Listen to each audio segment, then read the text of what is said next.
ध्यान रखिएगा, अपने लिए सब जीते हैं, परिवार के लिए सब जीते हैं, लेकिन अगर हम परमात्मा के लिए जीना शुरू कर दें, परहित के लिए जीना शुरू कर दें, धर्म के लिए जीना शुरू कर दें, तो उसमें हम एक विशेष बन जाते हैं, भगवान की विशेष कृपा होने लगती है। तो आप सब लोग परहित के कार्य में, क्योंकि यज्ञ किसी का व्यक्तिगत कार्य नहीं होता है, ये यज्ञ समाज के सुधार के लिए, राष्ट्र के सुधार के लिए, हमारे संस्कारों के लिए, मर्यादा के लिए, ये सब के लिए यज्ञ किए जाते हैं। अगर यज्ञ न हो, भगवान की कथा न हो, भगवान के नाम का जाप न हो, भगवान का दर्शन न हो, मंदिर न हो, तो हमें कैसे पता चलेगा कि अध्यात्म में क्या है, धर्म क्या है, संस्कार क्या है, मर्यादा क्या है, कैसे पता चलेगा? ऐसे कार्यक्रम ही हम आपको संस्कार की शिक्षा देते हैं। तो ऐसे दिव्य कार्यक्रम में लगे हुए समस्त भक्तजनों को इस व्यास मंच के माध्यम से ढेर सारी शुभकामनाएं हैं। आप लोग इसी तरह से अपने गृहस्थ में लगे हुए परहित परोपकार करते रहें, धर्म के मार्ग पर चलते रहें और परमात्मा की असीम कृपा को प्राप्त करते रहें। यही जीवन का सार है। कोई कुछ लेकर के नहीं आया है, न कुछ लेकर के यहाँ से कोई जाएगा।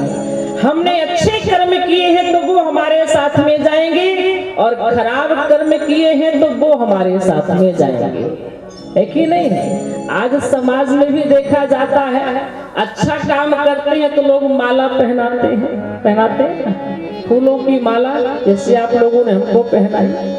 क्यों पहनाई है? क्योंकि हम राम जी की थोड़ी सी कथा कर लेते हैं, उनकी कृपा से उनके नाम का गायन कर लेते हैं, तो आप लोगों को अच्छा लगा तो आप लोगों ने माला पहना दिया। और अगर कोई गलत काम करता है तब क्या करते हैं? उसे माला कोई पहनाता है? डंडा लेकर के उसके पीछे दौड़ते हैं, मिल जाता दो चार डंडा जड़ भी देते हैं, एक ही नहीं है। तो ध्यान रखिएगा, हम संसार में अच्छा कर्म करते हैं तो हमें पुरस्कार मिलता है, सम्मान मिलता है, और खराब कर्म करते हैं तो हमें गालियां मिलती हैं, डंडे मिलते हैं, जेल में जाना पड़ता है कि नहीं?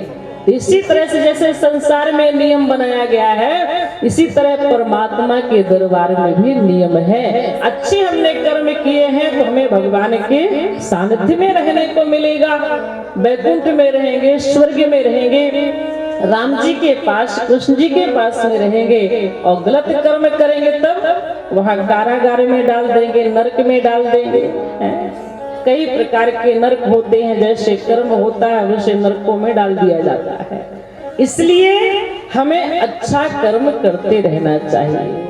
भगवान ने बड़े भाग्य से मनुष्य बनाया है। 84 लाख योनि में केवल मानव की योनि ही श्रेष्ठ है, इसमें हम अच्छा कर्म कर सकते हैं।